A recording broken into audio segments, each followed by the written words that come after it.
हे नाथ मेरी यही प्रार्थना है, भूलूं ना मैं नाम कभी भी तुम्हारा, निष्काम हो के दिन रात गाऊं, प्यारे हरि को कभी भी ना भूलूं।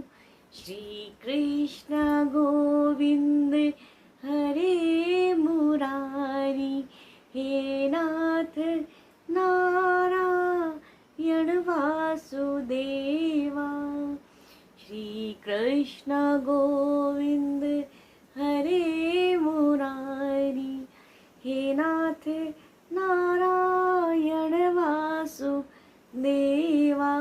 श्री कृष्ण गोविंद दाता पुरारी, हे नाथ नारायण वासुदेवा। सुप्रभात मित्रों, और कैसे हैं आप सब लोग। स्वागत है आपका फिर से मेरे YouTube चैनल, मेरे ब्लॉग में और मेरे अनुभव में। तो जैसे कि मैं हमेशा कहती हूँ कि आजकल मैं आध्यात्म की चर्चा कर रही हूँ आप लोगों के साथ। कल परसों में मेरा ब्लॉग आने वाला है टोनर के ऊपर, जो कि स्किन को लाइटनिंग, ब्राइटनिंग और एंटी एजिंग भी है साथ में, और पिंपल्स भी हटाता है। तो ये मैं कल बनाऊंगी, क्योंकि मेरा टोनर, राइस टोनर जो है वो ख़त्म हो गया है। मैं थोड़ा थोड़ा बनाती हूँ और थोड़ा थोड़ा ही यूज़ करती हूँ, क्योंकि उसमें प्रिजर्व तो नहीं कहती, प्रिजर्वेटिव तो नहीं डालती मैं, केमिकल नहीं डालती, तो इसलिए थोड़ा थोड़ा ही बनाती हूँ। तो कल मैं आपको बताऊँगी। फिलहाल आते हैं अपने मुद्दे पर। तो जैसे कि मैं एक आध्यात्म पर चर्चा करती हूँ, और हमेशा एक बात कहती हूँ शुरुआत में आपसे कि देखिए, मैं कोई कथावाचक नहीं हूँ और मैं कोई साध्वी नहीं हूँ। बस ये है, मुझे अच्छा लगता है, शुरू से घर का माहौल यही रहा है कि आध्यात्म पे चर्चा की जाए, आध्यात्म की कथाएं, मतलब धार्मिक कथाएं सुनी जाए। माता मेरी जो थी, वो मेरी माँ थी, जन्म से ही हमें अच्छी अच्छी कथाएं सुनाया करती थी।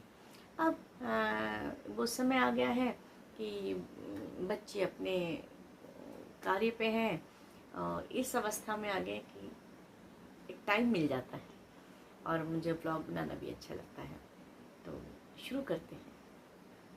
तो ये कथा है हमारे श्याम भगवान की, जो आराधना करते थे, उनका नाम था कृष्णदास। एक कृष्णदास थे, तो नंदगांव में रहते थे। तो उन्हें पता चला कि कोई भी एक योग, अगर कोई भी हम कार्य या कुछ भी हम प्रयोग करते हैं 12 वर्ष तक, तो वो ना योग और वो कार्य सिद्ध हो जाता है। तो ये कथा ऐसी कोई कृष्ण भक्त नहीं है जिसने ना सुनाई हो ना सुनी हो। तो मेरे पास इतनी यही कथाएं जो इतनी मैंने सुनी है, वो मैं आगे सुना देती हूँ। तो ये कृष्णदास जी की कथा है। और जो योग मैंने बोला है, जैसे आंवला है या त्रिफला है, तो कहते हैं कि 12 वर्ष तक अगर त्रिफला का हम मौसम के अनुसार, ऋतुओं के अनुसार उसका ग्रहण करें, तो वो योग एक सिद्ध हो जाता है। और हम एज से तो नहीं, नंबर से नहीं, लेकिन अंदर से हम जवानी की तरफ बढ़ जाते हैं। हमारा शरीर, हमारी आंखें ठीक हो जाती हैं, हमारे बाल काले हो जाते हैं, हमारे दांत फिर से नई अवस्था में आ जाते हैं। तो हम एक नई जवानी की तरफ बढ़ते हैं। अगर हम त्रिफला को ऋतुओं के अनुसार, नियम के अनुसार 12 वर्ष तक उसका उपयोग करें, तो 13वें वर्ष से हम पूर्णतः जवान हो जाते हैं। तो ऐसे ही उन्हें पता चला कि क्या होता है कि 12 वर्ष में योग सिद्ध हो जाता है, कोई भी कार्य अगर हम करते हैं। तो उन्होंने कहा कि ये तो बड़ा अच्छा है। तो किसी ने कहा कि अगर हम ऐसे ही भगवान कृष्ण को माला पहनाएंगे तो वो भी सिद्ध हो जाएगा। तो उन्होंने कहा बड़ी अच्छी बात है। तो वो मंदिर में गए, रोज़ तो पूजा पाठ करते ही थे। तो कान्हा जी के मंदिर में गए और ठाकुर जी को बोला कि ठाकुर जी देखो, 12 वर्ष तक आंधी आए, तूफान आए, मैं मरणासन स्थिति में हूँ, किसी भी स्थिति में हूँ, तो मैं आपको रोज माला पहनाऊंगा। चाहे मेरी कोई भी, मैं रोगग्रस्त हो जाऊं, कुछ भी हो जाऊं, मैं आपको प्रतिदिन 12 वर्ष तक माला पहनाऊंगा। लेकिन 13वें वर्ष के पहले दिन आपको मेरी कुटिया में आके माला पहननी होगी। तो मैं तो 12 वर्ष तक पहनाऊंगा। 13वें जो वर्ष है उसके जो दिन आएगा, आपको मेरे घर पे आके, मेरी कुटिया पे आके माला पहननी पड़ेगी। अब जी वो नियम से, जो उनका नाम कृष्ण था या कृष्ण कुमार, जो भी होगा, लेकिन वो नित्य प्रति प्रभु को बड़े प्रेम से माला पहनाते, उनकी आराधना करते, भोग लगाते, इसलिए उनका नाम ही कृष्णदास पड़ गया। अब 1 वर्ष, 2 वर्ष, 3 वर्ष, चाहे कुछ भी हो जाता, कृष्णदास जी डेली अपने ठाकुर जी को माला पहनाते थे और उनकी आराधना करते, भोग लगाते। ऐसे करते करते 12 वर्ष पूरे हो गए। अब 13वें वर्ष का पहला दिन आया। कृष्णदास जी बहुत खुश, और वहाँ उनको 12वें वर्ष की जो अंतिम दिन था, दिवस था, उस दिन उनको निमंत्रण दे के आए ठाकुर जी को अपने, और कहा कि ठाकुर जी देखो, मैं आपको निमंत्रण दे रहा हूँ, अब 12 वर्ष बीत गए लल्ला, और कल तुम्हें मेरे जो कुटिया है उसमें आके माला पहननी है और भोजन करना है। और कृष्णदास जी निमंत्रण दे के आ गए। तो जो दिन था, अब वो सुबह प्रातः ब्रह्म मुहूर्त में उठ गए, 56 प्रकार के भोग बनाए अपने ठाकुर जी के लिए, कुटिया साफ सुथरी करी, धोई, गंगा जल से पवित्र करी कि, और बहुत सुंदर सुंदर फूलों की माला बनाई कि मेरा ठाकुर आएगा और मैं अपने ठाकुर को, अपने कान्हा को माला पहनाऊंगा। अब दोपहर हो गई और खूब सारा भोजन बनाया अकेले कृष्णदास जी ने, कि अकेले तो आएगा नहीं भाई, ग्वाल वाले आएंगे, गोपियाँ आएंगी, और जो उनके सखा हैं वो आएंगे। तो बहुत मेहनत करी, बहुत सारा भोजन बनाया। तो अब उन्होंने क्या काम करा कि इंतजार करने लगे। एक सेकेंड, मेरा डॉगी अकेला पड़ गया, यहीं पे बैठा हुआ है मेरे पास। रेमो है जो मेरा मतलब डॉग, क्या मेरा बेटा है, वो तंग कर रहा था, तो बीच में रह गई, कहता चल मैं वहीं से शुरू कर देती हूँ। तो कृष्णदास जी सुबह से इंतज़ार करते रहे, बहुत सारा भोजन बनाया, माला बनाई, और दोपहर हो गई। दोपहर से शाम हो गई, पर ठाकुर जी नहीं आए। पहले तो इंतजार करते, सोचते रहे कि चलो भाई किसी कार्य में व्यस्त होंगे, माता यशोदा ने रोक लिया होगा, नंद बाबा ने रोक लिया होगा, लेकिन अंधेरा होने को गया। अब तो कृष्णदास जी को क्रोध आने लगा कि बड़ा वो हो गया, मैं तो 12 वर्ष नित्य चाहे कुछ भी हो जाता था उसको माला पहनाने, और वो कैसे, इसने कैसे करा कि आया नहीं। तो गुस्सा आ गया, कहने लगा अच्छा, उन्होंने भी सुबह से भोजन नहीं करा, सुबह से भूखे प्यासे बैठे रहे कृष्णदास जी। अब एक पोटली में रखा सारा खाना वाना और बांधा, और उठाया, और अपने कपड़े भी उठाए, और कहा ठीक है मैं जा रहा हूँ ये जगह छोड़ के भी, तो आया नहीं, और आएगा तो अब ढूंढते रहना, मैं तो जा रहा हूँ, अब नहीं आऊँगा कभी तेरे द्वार पे, मैं नहीं आऊँगा। तूने एक भक्त की आस तोड़ दी, और मैं तो इतने प्यार से आता था, तो तू नहीं आया तो मैं भी अब तुझे नहीं मानूंगा, नहीं अब चल दिए। गुस्से में जा रहे हैं, बुड़ बुड़ बुड़ बुड़ बुड़ बुड़ करते हुए खूब उन्हें बातें सुना रहे हैं। तो रास्ते में देखा कि ना बहुत सारी गैयाँ आ रही हैं, बहुत सारी, कई हजारों गैयाँ। अब बैठ गए कि ये क्या, अब रास्ता नहीं है, कहाँ जाऊँ। एक पत्थर पे बैठ गए, गुस्सा हो गए, कहने लगे हटा, एक देखते हैं कि एक बालक है सांवला सा और साफा बांधा हुआ है पीले रंग का, और जी हाथ में डंडी है और एक बस प्यारा सा चल रहा है गाय के साथ साथ चराते हुए, और वो अपना गुस्से में बुड़बुड़ करते हुए जा रहे। तो कहने लगे हटा भाई अपनी गाय, हटा यहाँ से, तो रास्ता दे। तो क्या कहने लगे बाबा आप तो बहुत क्रोध में नजर आ रहे हो। कहने लगे तुझे कैसे मतलब, मैं क्रोध में हूँ, मैं कुछ भी हूँ, तुझे क्या मतलब है। तो कहेंगे अरे क्यों हो इतने क्रोध में, बताओ तो। कहेंगे मुझे किसी से बात नहीं करनी। तो कहने लगे कि मैं किससे बात नहीं करूँगा। तो बड़े क्रोध में थे।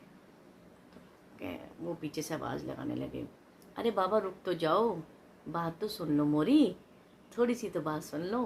कहने मुझे किसी की बात नहीं सुननी, बड़ा आया कहीं का और ये है वो। कहने लगा अच्छा बैठ तो जाओ, तो आपकी पोटली में से तो बहुत खुशबू आ रही है, तो इसमें क्या है, भोजन है। कहने लगा हाँ है भोजन, तुझे क्या है। तो कहने लगे मुझे बहुत भूख लगी है बाबा, सुबह से भी इतनी सारी गाय चरा रहा था, कुछ खाया भी नहीं और मुझे बहुत भूख लगी है।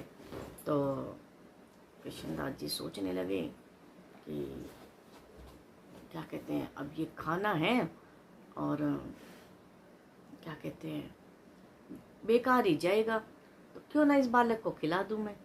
कृष्णदास जी उनके पास गए, कहने लगे आपने इतना सारा, इतना भोजन बनाया, ये तो बहुत सारा, बहुत अच्छा। कहने लगे हाँ बनाया था उसके लिए, पर वो आया नहीं, दुष्ट है, और तू ही खा ले।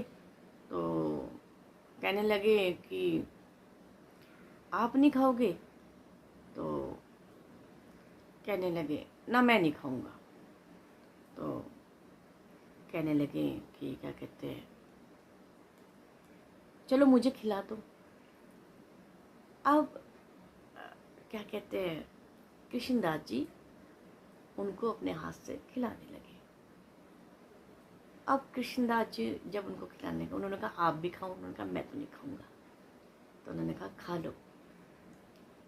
फिर प्रभु अपने रूप में आए और कृष्णदास जी को अपने हाथ से भोजन कराने लगे। कृष्णदास जी रोने लगे बहुत ज़्यादा, कहने लगे कि मुझे इतना काम था, सब भक्तों से औरों को भी देखना पड़ता है, और कहने लगे कि ऐसा कैसे हो सकता था कि मैं ना आता, मैंने पहले सारे काम निपटाए और फिर मुझे आना था, इसलिए मुझे।